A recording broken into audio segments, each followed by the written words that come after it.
Hey, Jason Seiden here. So today I got to talk about grief and comfort, especially comfort. I was going to share some information from a webinar I attended last week about internal comms, and then kind of sprinkle in some grief communications content over the next few weeks. But I figured something out that made me realize this really can't wait, and it has to do with our language. I don't think I'm going to surprise anybody by saying we're horrible at communicating around grief. But what if the solution were as simple as changing the way we speak? Because right now, our language does not make grief safe. Grief is too heavy, while empathy is too broad. What we're missing is that middle lane, where our language is specific enough, yet also accessible and not scary. We're missing comfort communications.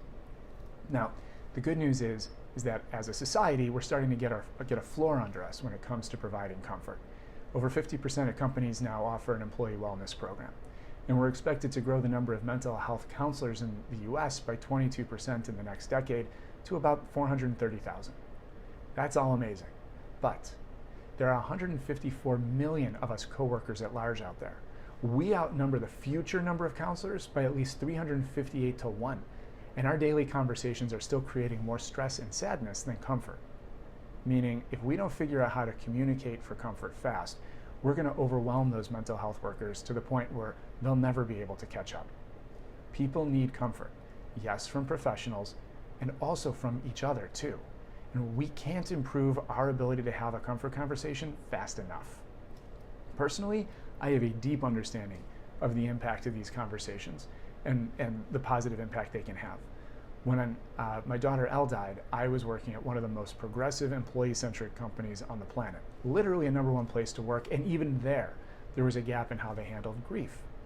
No coordinated response, no consistent engagement, no predictable level of empathy from my manager, no comfort. And it created problems. And as I've been having conversations with people lately about their personal brands, I've been struck by how many other people are facing the same problems I did. It's frankly shocking to see what people are carrying today. So a couple things immediately. First, I've started pulling together resources to help organizations coordinate comfort. These are things that sit between a counselor providing that one-on-one support and a comm team's global announcement. And we're filling in blanks here, like helping a manager write a note that balances empathy, privacy, and productivity, helping leadership and an ERG and local management speak with one voice, even making sure that a team doesn't bombard a grieving teammate with the same conversation over and over and over again. Second, I want to talk to you, especially if you're involved in internal comms or talent development. Send me a private message. I'd love to share what I'm working on, and I want to hear from you about where comfort is needed. There is a lot to be done here. Frameworks are just the start. And third, my content here is going to get hyper-specific really fast. It's taken me almost no time to uncover that when it comes to personal brands and stories, the hardest ones to integrate and to hear from others are our stories of grief. So I'm going to share a lot of what I've learned through my own journey, plus what I still think is missing to make it easier for all of us to have that comfort conversation. And finally, if you're interested in a little rabbit hole related to the financial impact of grief, you'll find it in the LinkedIn article attached to this video.